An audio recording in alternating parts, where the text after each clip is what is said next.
Welcome to another episode of Reconnect, the Homecast. I'm your host, Lenore, and this evening we will be speaking with Hazelyn Paul. She is a phenomenal woman, dance instructor, relationship coach. She's in finance. She's just this phenomenal woman, and she is writing her autobiography. Guys, can I tell you that having a conversation with Hazel will really enlighten you?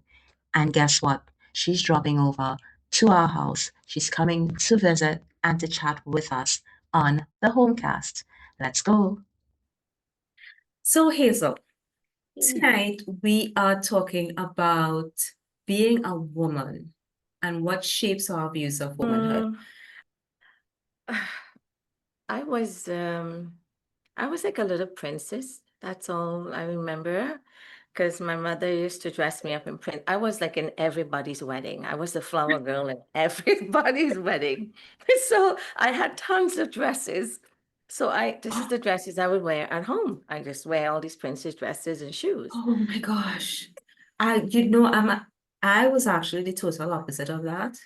I was a tomboy. My father called me Junior. And so there was no girly side to me, and my mother used to have a really tough time Mhm. because she'd put me in dresses and I'd be like wiggling around in them, like it's so uncomfortable. And then I would end up maybe pulling the dress over my head. Like I was one of those girl children that you really just wanted to smack. Yeah, I was not a girly girl. And I grew up very much like that, but I loved being a tomboy. I loved climbing onto the tray of my father's truck and swinging from the bars and trying to Oh, drive the truck at 6 years old. Hmm. well, having said that, yes, I was dressed like a princess, but all of my little cousins around were boys. So I was always the one girl with the boys Oh, wow. because we were all the same age. The girls I had, they were very much younger or way older than I was. So the boys. So was a girl, but a tomboy at the same time. That's I don't know. amazing. So you have Yeah. the best of both worlds. I'm jealous. Yeah. I Yeah. Until really today, I'm am. very close with that group of boys, cousins that I was around, yeah.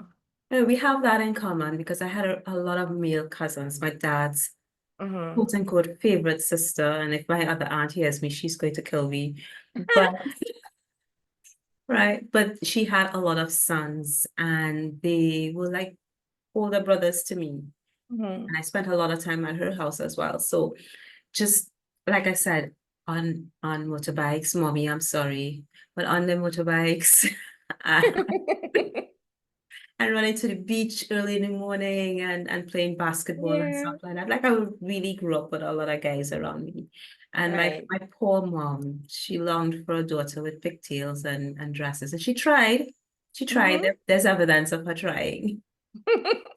But there are moments in our lives, significant moments in our lives that, that shapes or shaped rather who we will or who we've become. For Mm-hmm. me, it's being allowed to be myself. Not that there weren't challenges and the challenges were tough ones, you know. Um, but I felt like I could be anybody I wanted, whoever I wanted to be.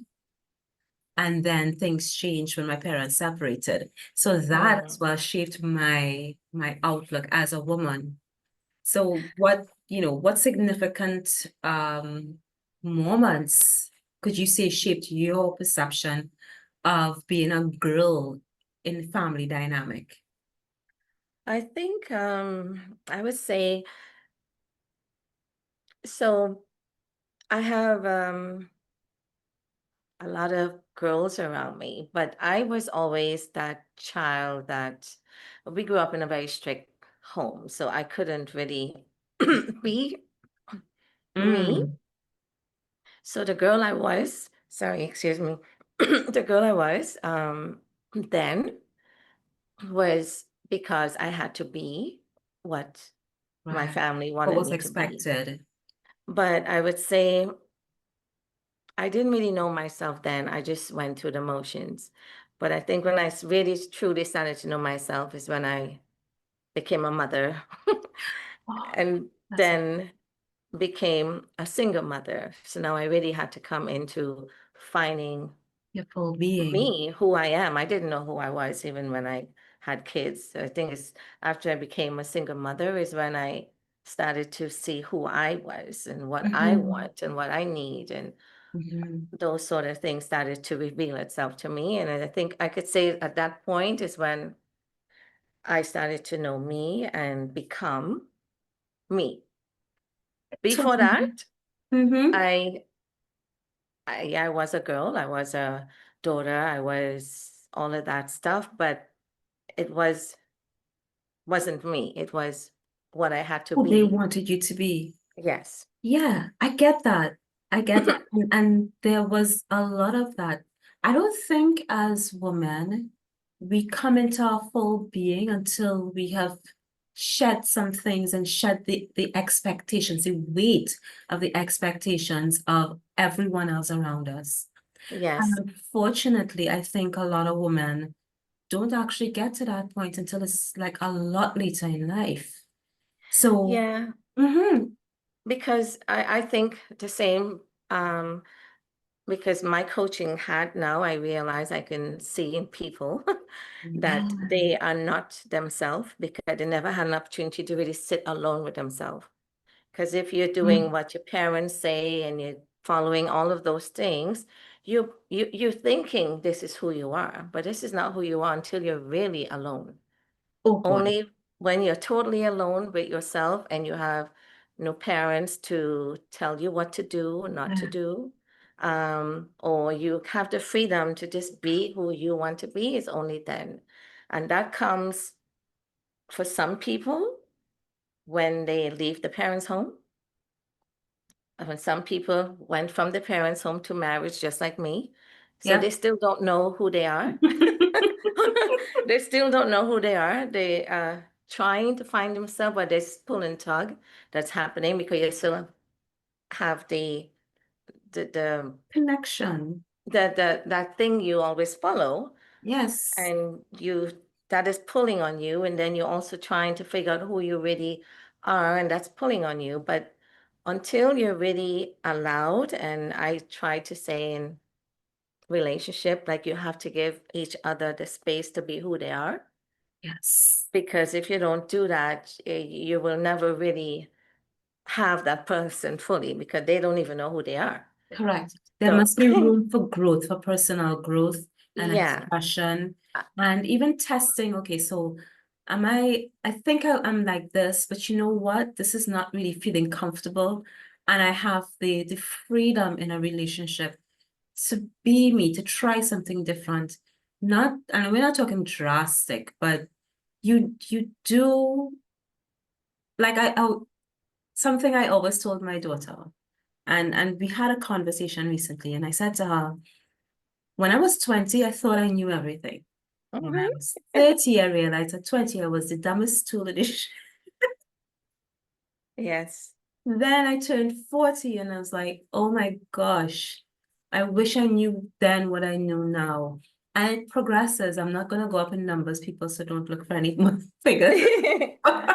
Yeah, it progresses. You But it change. progresses and you realize that it's not about just, knowing who you are, but it's about allowing yourself to become a better person with each year, each moment you live, and the experiences, how they impact you, and how you allow them to shape you or not, right? How Hmm. you push back against the negative, absorb the positive, and just try to be yourself. And that, I think, is when you realize life just gets better if you just allow the sweetness to rush in and just live in those moments. So Yeah. that is, yeah, that is where I've come to. Yeah. And that's where I was going to the same, like when either in a relationship to have that freedom to be yourself. Hmm. Or for me, in my case, when I became a single mother, I was a single mother. I had zero help. So I had to learn everything, how to be a single mother and who I am at the same time. Wow, And I that's a can say lot. that was challenging Mm-hmm. in a lot of ways, but when I look back now, it was the best thing that happened to me. Because if I never Absolutely.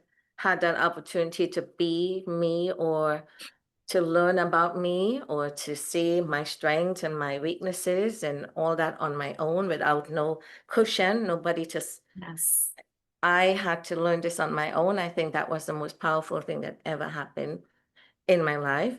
When I became a single mother too, I had a handicapped son, so he needed 24-hour care. So it was challenging when I say, You had to dig deep down inside to say, okay, you know what? It's now or never. This is who I am. Let's bring yes, everything of me, every part of me to the fore, and let's go. And you can't turn back on something like that.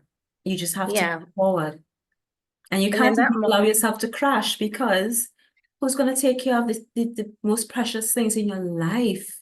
that is what I was just gonna say. At Mm. that moment, I was lost. I had no idea about who I Wow. am, what I can do, what I can't do. I was totally lost. It's like Mm. I have no idea what I'm doing, Wow. but I did what I can. I didn't feel confident that I know what I'm doing.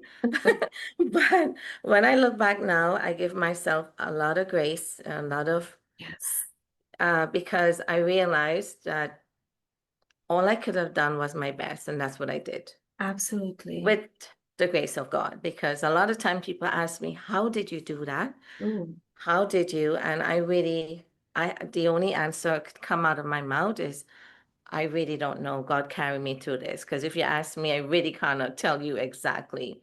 But I did know it took me from here to here. And then I started to become aware mm. after maybe a decade, like you say, from 30 to 40. Then I'm like, Mhm. okay, this is who I am. This Yeah, is what I start to become more into me. And I think a choice I made was always to be, this is something I live by. I always say, I always just want to be better every day. Whatever that absolutely. is, I don't even know what it is, but I just know I aim to be better. If Ab- somebody should tell me something I can do, and I say that to everyone, please correct me. Correct me. I welcome that because that's the only way I'm going to grow. Tell me, I Mm. am willing to become better. That I is so welcome those precious. things. Yeah. That is precious. That is, I mean, in my own way, I found that in my quiet time with God on mornings, the first thing I do, of course, is say, I'm sorry for what I've done wrong because every day we slip up, every day we make mistakes. Mhm. And so I want to start with a clean slate every day. And I try to be better than the day before. And sometimes we're successful and sometimes we're not. But grace, I love that you Mhm. mentioned grace. As women, we are very hard on ourselves. Oh, yeah.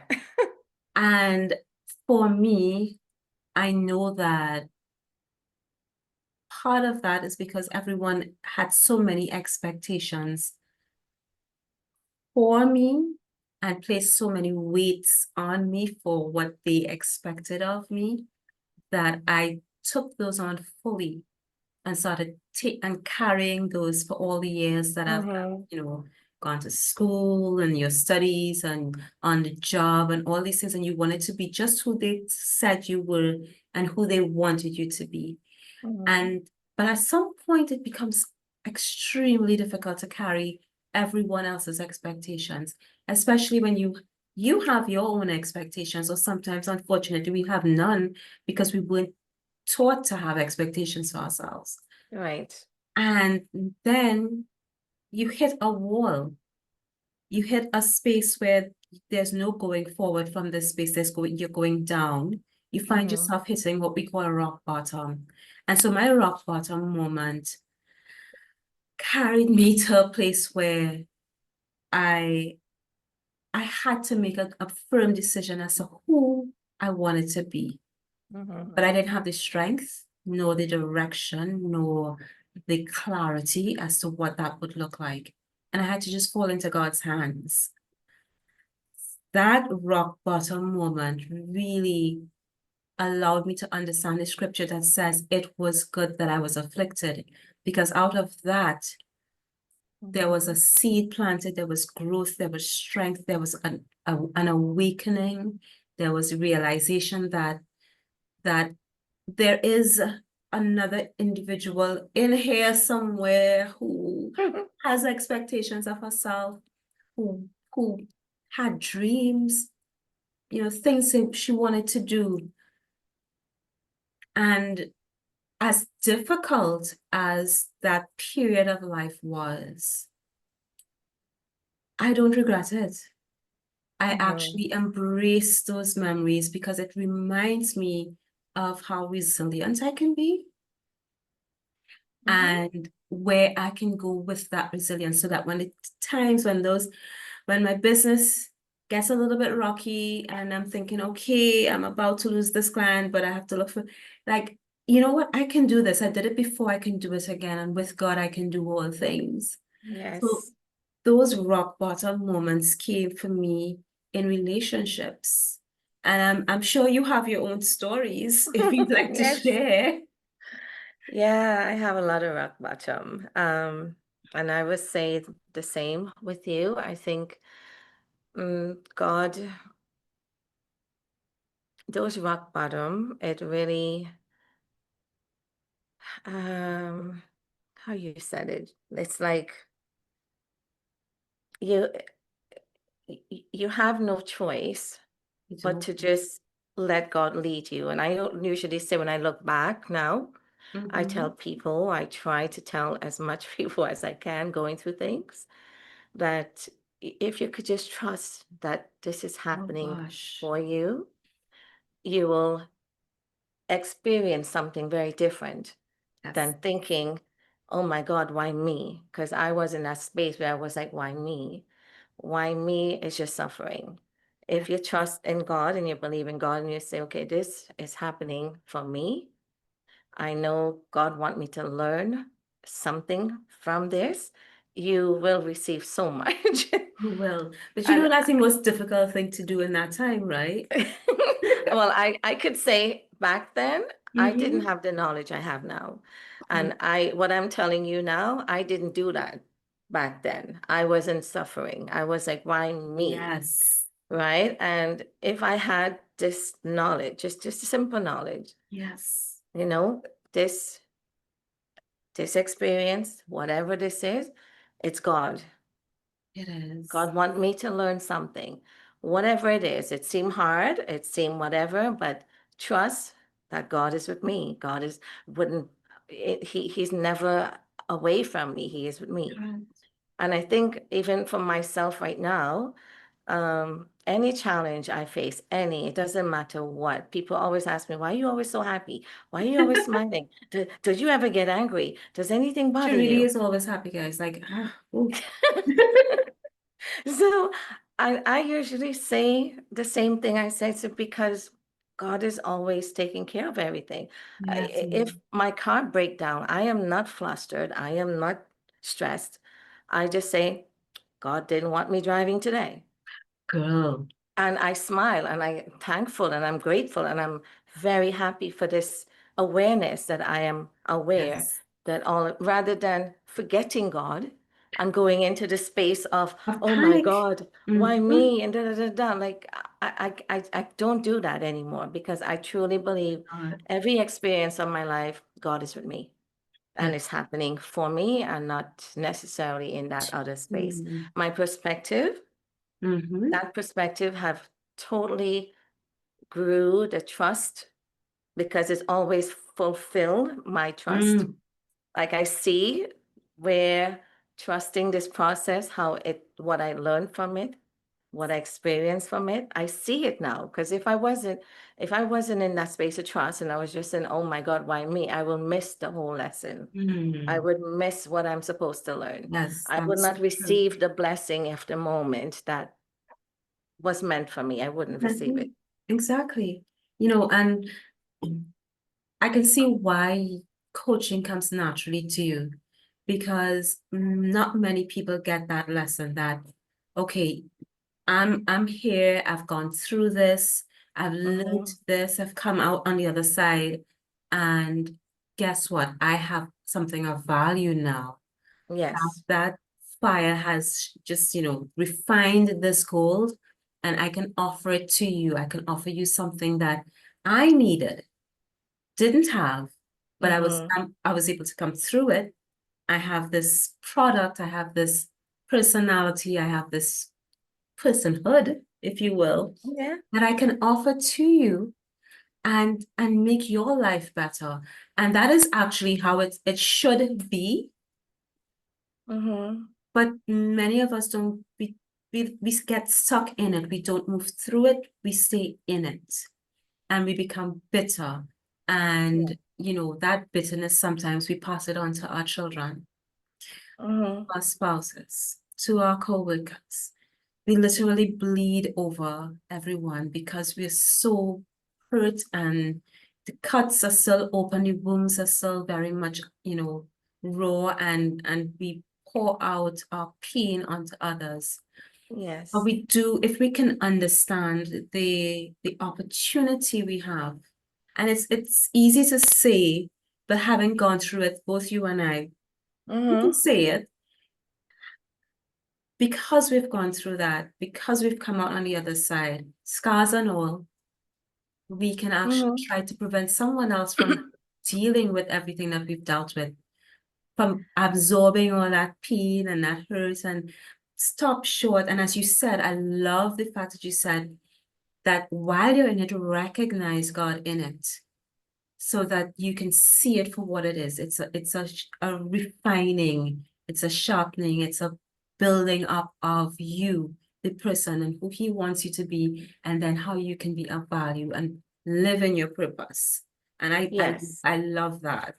Yeah, I that is how I am able to help people, because I just bring awareness of these things in their lives, because we are so distracted, one, Yes. so caught up in all our own suffering, and lose ourselves in those spaces sometimes that we can't see it. And sometimes my observation is just bringing that sort of awareness to people, how it changes their life completely, because they don't know. They totally, They just don't. they're just so lost. I like to use the word lost, because I guess it might be the wrong word, but I say I think they're it's so the right lost. word, honestly. They're so lost in all of the things that are happening, that they cannot see this thing. And if I can bring this to their awareness, all of a sudden things change. And this is happening in relationship and individuals. Yes. I remind people, like, everyone has, it doesn't matter at what age you are, there is something you overcome, but they don't remember that. So I try to remind them, when you were 5 years old, when you were 10 years old, when you were 15, 20, whatever, these incidents that happened, look where you are today. You're still here. It shaped you. It shaped you. So this moment that's happening right now, that you think is the end of the world, you have to remind yourself that God was always with you, and He's still with you right now. Yes, that is absolutely true. And that we think we got to this point in society where, as women, we were told, trauma is what shapes us, and so we were so trauma focused that we were told, you're acting out of your trauma, and everything was trauma, and trauma was like the buzzword of the years past. But we had to get past that, and to see the terrific people that we've become, the individuals who can be light, and that light can, I love Marianne Williamson's poem that speaks about allowing our light to shine, so that others, so we give permission to others for them to shine as well. But what happens in society is that when we shine, they look at us, some look at us, especially when it comes to other women, and I could never understand this. But I guess it comes from the pain that we're carrying.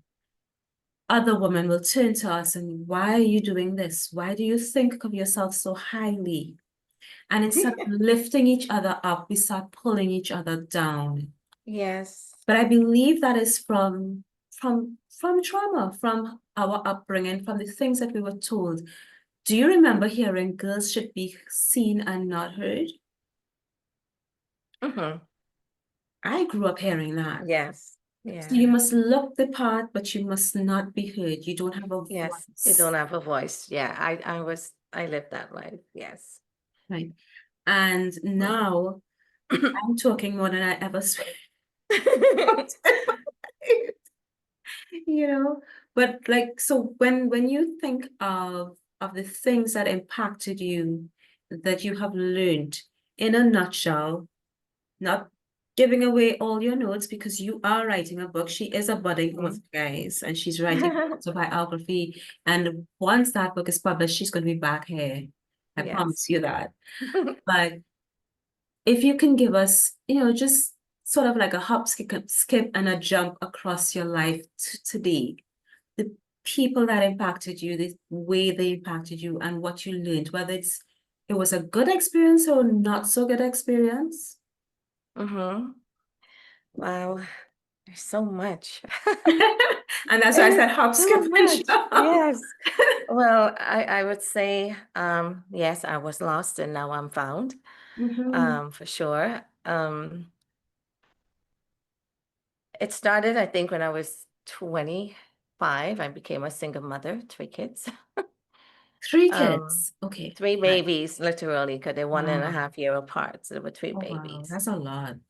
Yes. And the youngest one was always at sick kids because he was born with handicap challenges. So Okay. um so that was my first counseling session. I had to go see a counselor to learn how to take care of this child. Wow. And I also had to see a counselor as I became a single mother from a very abusive relationship as well. So I was seeing two set of counselors, and that is where a lot of the changes started for me, or Yeah. I started to Self-awareness. was ask questions about who I am. Now I'm like, who am I? I don't know who I How am. do you answer a question you've never been asked in your life? Yeah, what do I like? What do I want? Mhm. I never had those questions asked before, and I never thought of it because I just follow the rules, follow Yes. everyone, and so this Yes. is what the beginning for me. Yes. Put a pin in that. Yes, Following the rules. yes, follow the rules. You did that, and we did that because as women, we were told if we did X, Y, and Z, things would be perfect for us.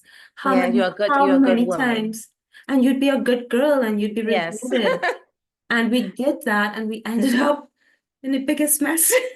Yes, that was that one. And then because my son was handicapped, I had to learn to speak. Before, like you said, I never spoke. I never Mhm. speak. I didn't know how to speak to people because I was the one that quiet because I'm afraid to speak. Because Yes. people will judge me. I'll appear rude. I'll appear Yes. like I am, you know. So, So I just follow yes. the rules Mhm. and I had to learn to speak. So those were the things that God placed in my life to Mhm. help me to become who I am today. Wow. Having to speak to many doctors, I had to learn to speak. I had to learn to advocate for my son. I had to learn to Yes. do things. I was forced. I had no clue what I was doing. Mhm. And it was hard. And I was frustrated because, and had a lot of fear around it, Oh, judgment, absolutely. because, I was still thinking people going to judge me. Do we ever actually stop thinking that though? Mm, I don't think we actually ever stop thinking that people are going to judge us. I think what happens though, just to hone in on that, because mhm. I believe a lot of our viewers who are women, hopefully some men are listening, but we feel judged 24/7. Yes. And if it's not the way we look, it's the way we speak, it's what we are doing, it's, where we live, we're judged, and people look at us and think they know who we are. Yes, I like to say, no, you don't know who I am until you actually have a conversation with me. Because seeing me Absolutely. out there, I look a certain way, I carry myself a certain way now, But inside of me, yes, I do have all of the insecurity and fears and whatever, like everyone else. But I am not what most people think I am. Always 99% of the time they are totally off. Because people see me and they think, oh, all she does is dance. They don't know that I have a depth that is way beyond Way just that. beyond.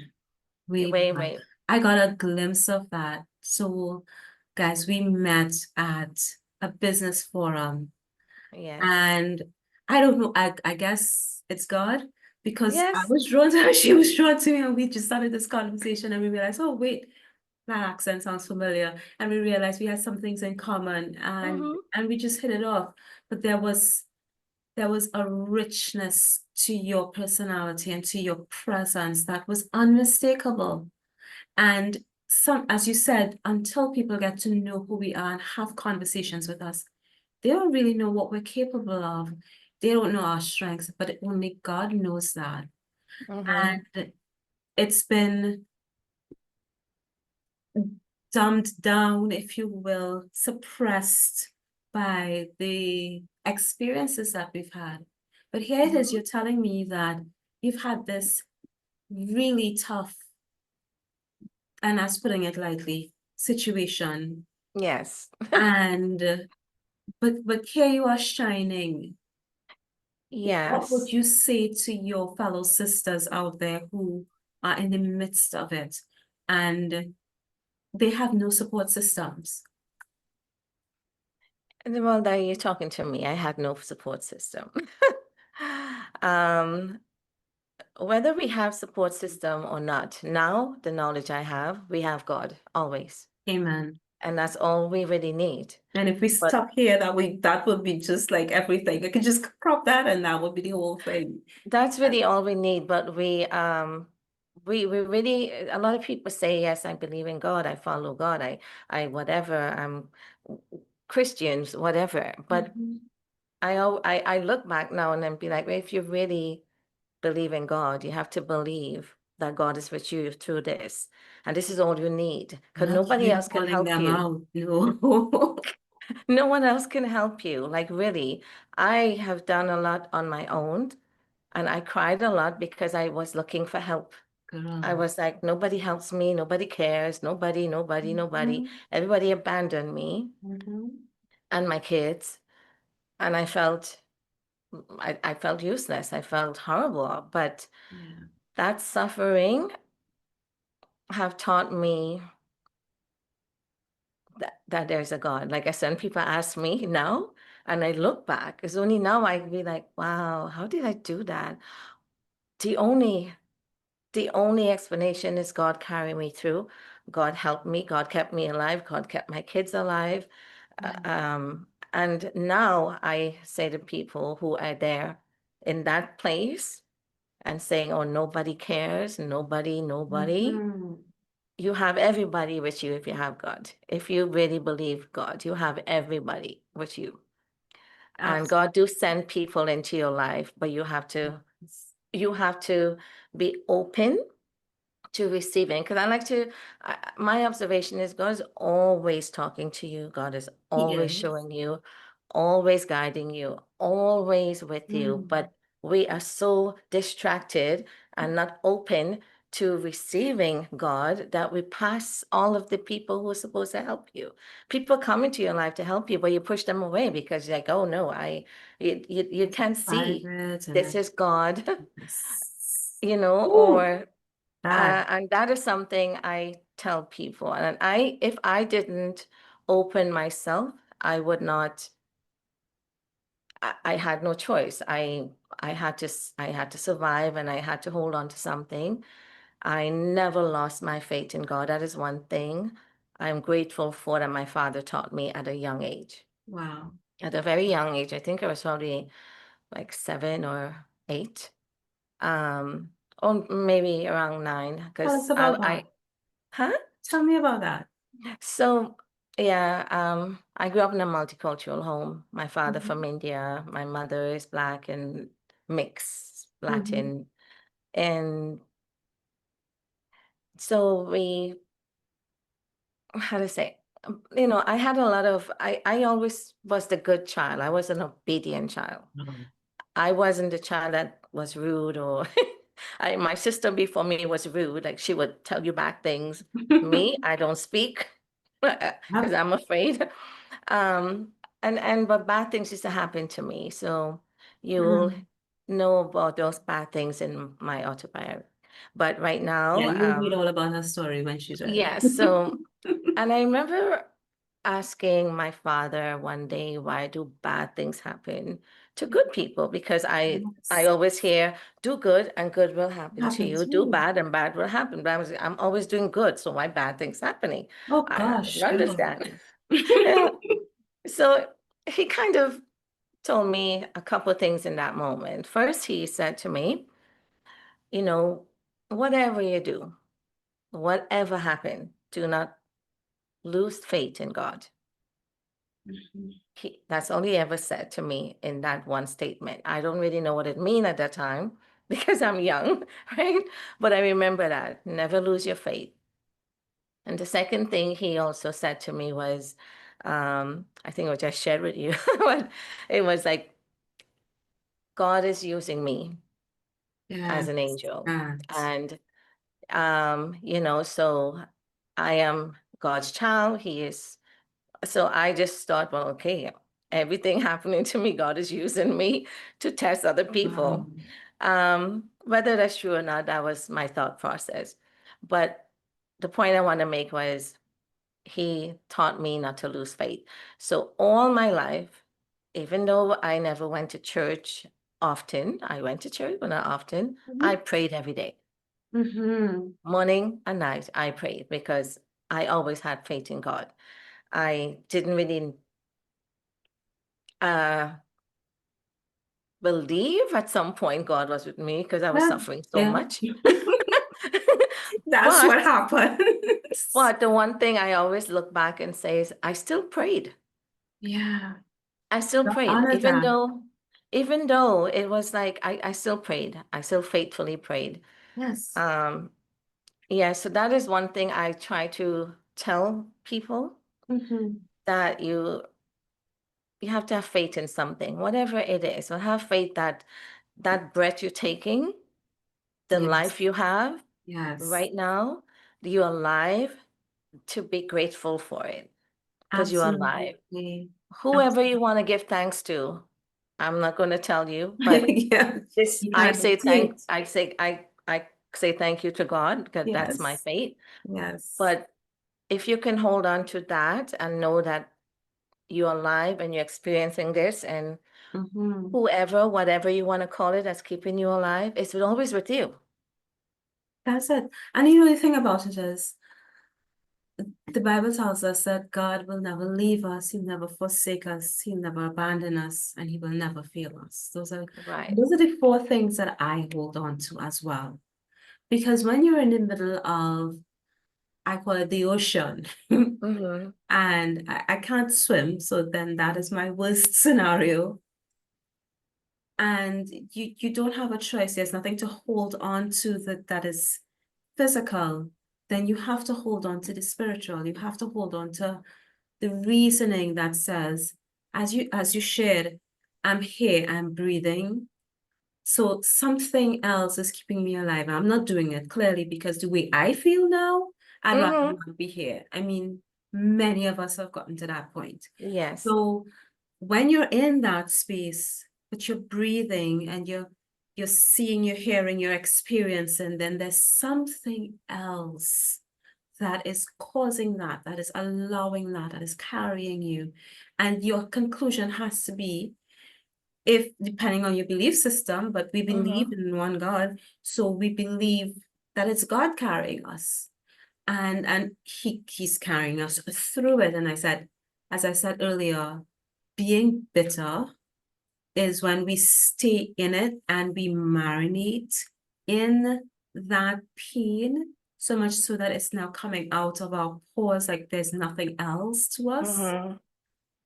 That is the worst thing that can happen to any one of us. And with women, because we're so intuitive and we're so emotional because we are created in that way. We're nurturers. We Yes, we are. need to be that. And Yes. that is a superpower if we get it right. Yes. But because of that as well, it's our greatest weakness because we feel things so much more than men do. I think not to take away, guys, I'm not taking away from your ability to be emotional and feel and connect, but it's natural for us as co-creators with God to experience that connected spirit, or that line, if you will, with what is happening around us. So when our kids hurt, we physically hurt. When Oh, a yeah. spouse, hopefully, that we have a great relationship with, okay, that's a caveat.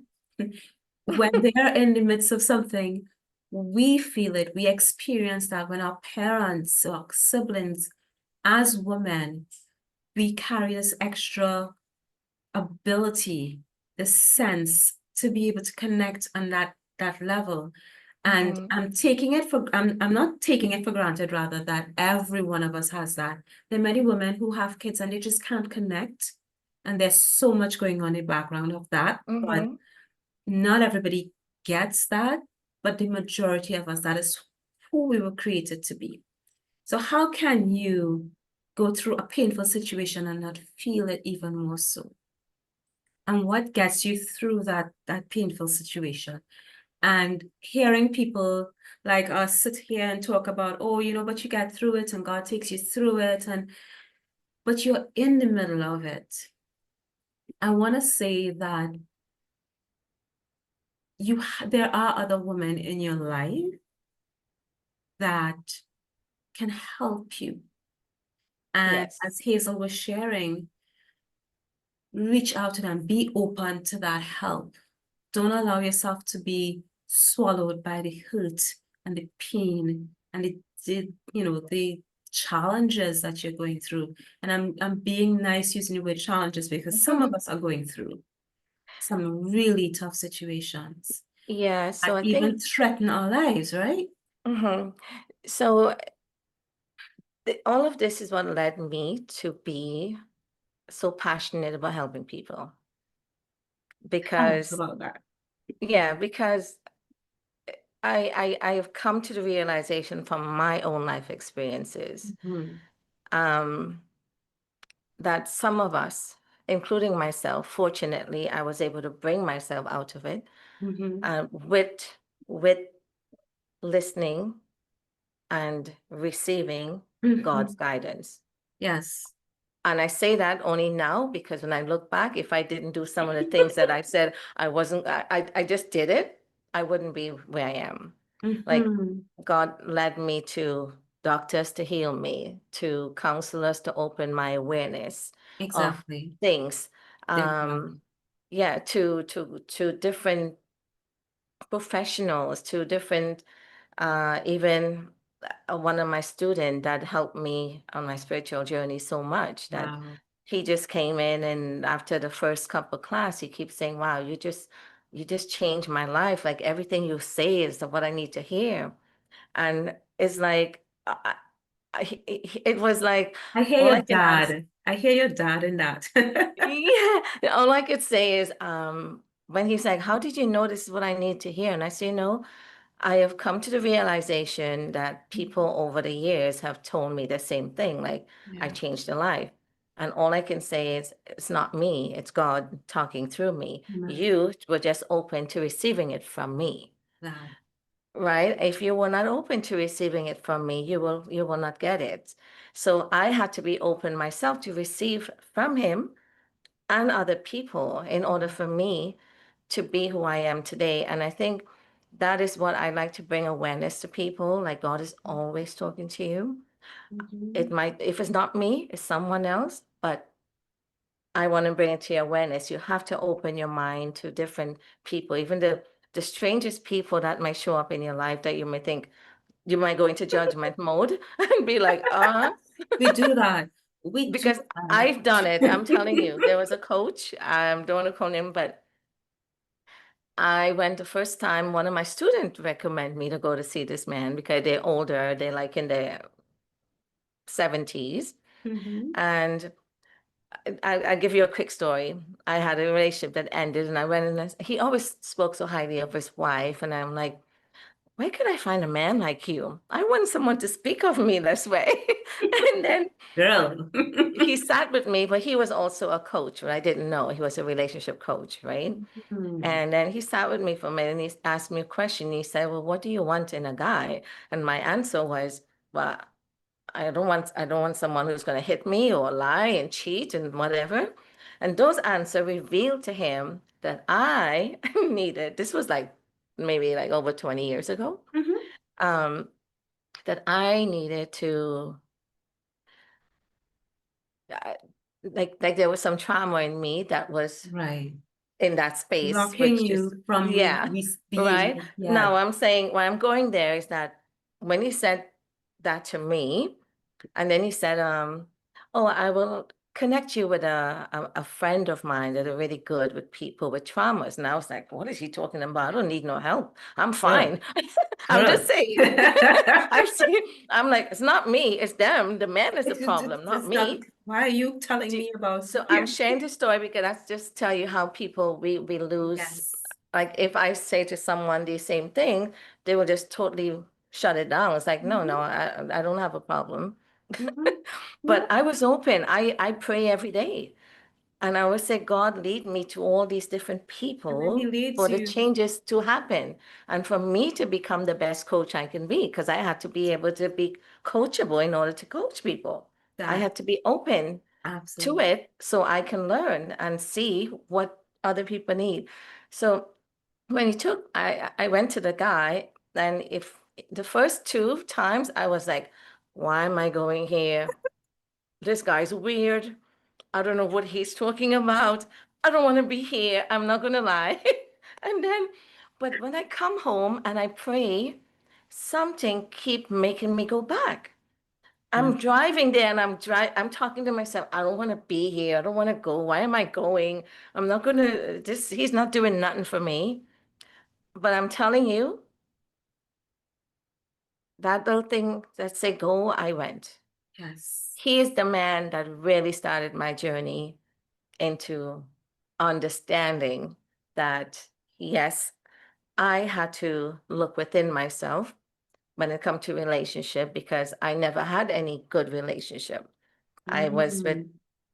the Wow. man who abused me. I was married at 19 and he beat me up every day. Yeah. So I didn't have, and then of Yeah. course I had my What own was your trauma. definition of a good relationship? There was no I, precedent for I that. Yeah. exactly, so I don't know. And he started to, I went, and I think it was like maybe the fourth session Mm-hmm. is when all of a sudden a light bulb went on, and I was like, oh, wow. And then I started to get excited about going. And the more I went, is my life just changed Wow. so So drastically. there's a lot to be said, not only just for being open, but for having right voices, in your air, speaking into your life. And for you, it was a coach, and a coach that led you to another coach, Yes. right? For me, it was another woman, and her life, she lived a full life, but she lived her life for God. And so when she started speaking into me, I am I'm ever grateful to her because I would not have liked to be in a conversation with me at that stage, right? But she was so patient with me, and I would be complaining and crying and fussing, and she would just, okay. And it's because of her that I'm here doing this today. That's my godmother. Wow. And she's known to most people who are going to see this as Pastor Johnson. She started Reconnect, and she had a vision, and we shared that vision. Mm-hmm. And she's since passed on, and it was very difficult for me to continue, but I felt the need to continue that vision. And here we are today. But she spoke into my life, and she spoke life into me as well, Mm-hmm. using God's word, showing me who I am in his eyes, teaching me more about myself, helping me to excavate all the pain and the prior relationships and everything that was in me that needed to come out. But I couldn't, it was so dark that I couldn't see it. And we Yes, need someone else to we shine need someone. light We on do. us. Definitely. So sometimes the women in your lives, and this is why I love doing this and speaking to other women, the women in our lives, because they've gone through or because they've seen something better and can bring fruit to us, they allow us to have the opportunity to heal, and there's something to be said for taking the time to heal. This conversation is so rich, and there is a part 2. Yes, we have so much more to share about healing, about love, about relationships. You need to be back here with us. We have so much to share with you. Like, follow, subscribe, share this video, and come back for part 2. Can't wait. Take care.